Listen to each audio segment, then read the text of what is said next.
Perezida Donald Trump ndetse n'igihugu cye cya Leta Zunze Ubumwe za Amerika bamaze kuba bashyiraho icyo twavuga ngo ni nk'ingwate kuva ku bihumbi 5 kugeza ku bihumbi 10 by'amadolari ya Amerika ku bihugu bigiye bitandukanye bya Afurika birimo Uburundi, Uganda ndetse na Tanzania. Niye mpamvu yabishyizeho kugira ngo abaturage bazajya cyangwa se bazajya baka visa yo kujya muri kino gihugu bazajya bayatanga nk'ingwate kugira ngo iki gihugu nibubahiriza amasezerano cyangwa se nibubahiriza ibyo bagiye gukorayo bataye bayasubizwe nibakora ibyo batakiye visa abona uburyo abahiga abe yabagarura. Ibyo ni umwanzuro Donald Trump yafashe, ni perezida w'igihugu cya Amerika, nyuma yuko mu minsi mikeya witwa Yoweri Kaguta Museveni ni muzehe cyangwa se perezida uyobora igihugu cya Uganda aherutse gutangaza ko igihugu cya Amerika kiramutse kije ku butaka cyangwa se kiramutse kishoye mu ntambara n'igihugu cya Uganda ku butaka ati batsindwa uruheno rwose bakubitwa bibi cyane bikomeye cyane. Ibi nabyo nibyo perezida Museveni aherutse gutangariza mu kiganiro yagiranye n'abanyamakuru mu minsi 2 ishize. Hari inkundura irangiye yabereye mu gihugu cya Venezuela aho perezida Donald Trump yafashe perezida w'igihugu cya Venezuela Nicolas Maduro kugeza kano kanya uri no kuburana uri no mu ngamba zikomeye cyane n'igihugu cye, ndetse Donald Trump akaba yabafatiye imyanzuro iremereye yo kutongera kumvikana n'Ubushinwa ndetse n'Uburusiya. Ibi ngibi byaje gute? Reka tuganire kuri muzehe Museveni wavuze ko igihugu cya Amerika kitagomba gusuzugura igihugu cy'Ubugande uko byaba bimeze kose, cyane cyane ko abanyamerika ngo baramutse baje ku butaka ngo Abagande ngo babakubita, ndetse Ubugande ngo bushobora kuba bwatsinda Amerika mu buryo buremereye cyane. Ino ni Ken News, reka tuganire kuri aya makuru menshi agiye atandukanye. Hanyuma icyo gukora urakizi, niba wahageze hari icyo ugomba gukora no gukanda subscribe, ubundi tukagenda tuzenguruka ku mbuga nkoranyambaga n'ibindi binyamakuru bigiye bitandukanye. Mu minsi 2 ishize ubwo hazaga inkundura yabereye mu gihugu cya Venezuela, murabyibuka neza ubwo Leta ya Amerika iyobowe na Donald Trump bamanutse muri operasiyo ikomeye cyane yo gufata perezida wayoboraga igihugu cya Venezuela, bamushinja gucuruza ibiyobyabwenge, bamushinja gutegekana igitugu, ariko ku rundi ruhande perezida w'igihugu cya Amerika akavuga ko ikibazo yagiye ateza ibibazo byinshi, ndetse ngo bagiye gushyiraho ubuyobozi bushyashya bugomba kuyobora kino gihugu. Ibi rero Museveni babimubajijeho aganira n'itangazamakuru ku munsi w'ejo. Murabizi ko Museveni nawe ari muri kampeni yo kwiyamamaza amatora mu gihugu cya Uganda, agomba kuba muri uku kwezi kwa mbere. Yarari kwiyamamaza rero mu bikorwa bye bigiye bitandukanye agenda azenguruka igihugu, hanyuma aza kuganizwa n'itangazamakuru bamubaza niba ibiri kubera mu gihugu cya Venezuela abizi neza cyangwa se ari isomo ashobora kuba yabikuramo. Museveni ati ibi ngibi biri kuba mu gihugu cya Venezuela ndimo ndabikurikiranira hafi, sindamenye ibyari byo neza, ariko ntimuzasuzugura igihugu cya Uganda. Avuga ati don't underestimate the power of the Ugandans. Ntago igisirikare cya Uganda ku butaka ni kimwe mu bisirikare bikomeye cyane kuri nosi, ati ku buryo na Amerika ishobora kuba yatudomina mu kirere, ibyo byo ndabyemera, ishobora kuba yatudomina mu mazi cyangwa se mu nyanja, ataho ndabyemera, ariko nibaza ku butaka, baramutse baje ku butaka, ati yaba ari intambara ikomeye cyane, ati kandi barabizi neza ko twabatsinda. Ubwo yavugaga UPDF cyangwa se igisirikare cy'igihugu cya Uganda. Ni muzehe Museveni uri mu bikorwa byo kwiyamamaza.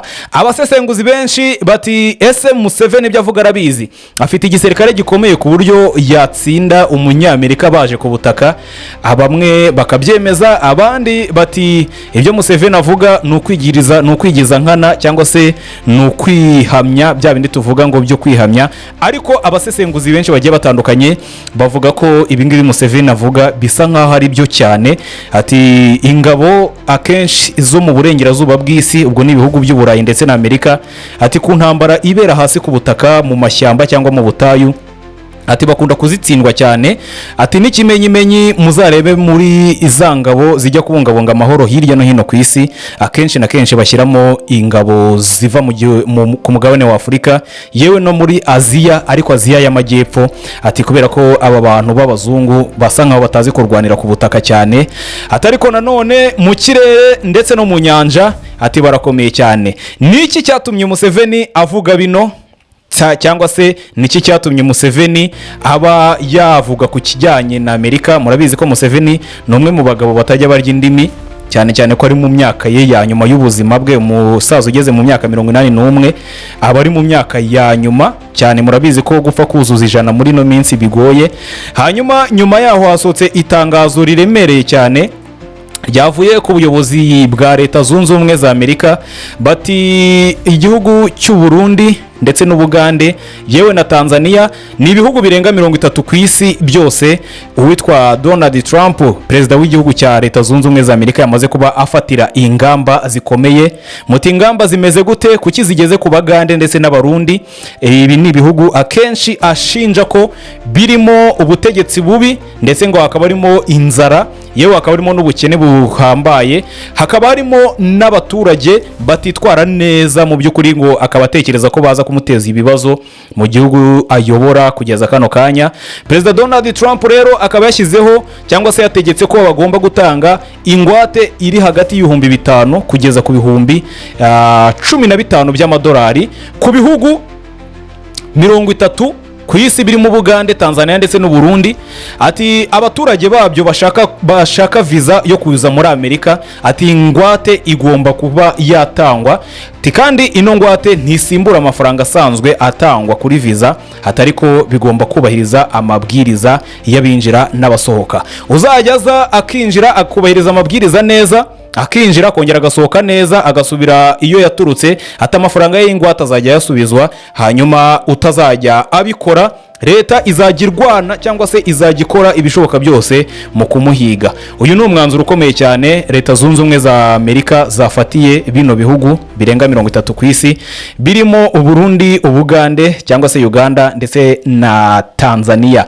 Ni inkundura ikomeye cyane cyangwa se iri kugenda izenguruka, dore ko Leta Zunze Ubumwe za Amerika zanategetse igihugu cya Venezuela, ubutegetsi buriho bushyashya, guhita bahagarika umubano uwari wose bagiranaga na leta y'Ubushinwa ndetse n'Uburusiya. Abantu benshi bakibaza bati ese ibingibi Uburusiya ndetse n'Ubushinwa baraza kubyemera? Baraza kwemera ko iki gihugu cyane cyane ko leta y'Ubushinwa ariyo ngo yari yarashoye amafaranga menshi, yari yarashoyeyo akayabo k'amafaranga menshi? Ese baraza kwemera Chairman Xi Jinping araza kubyemera ndetse na Vladimir Putin?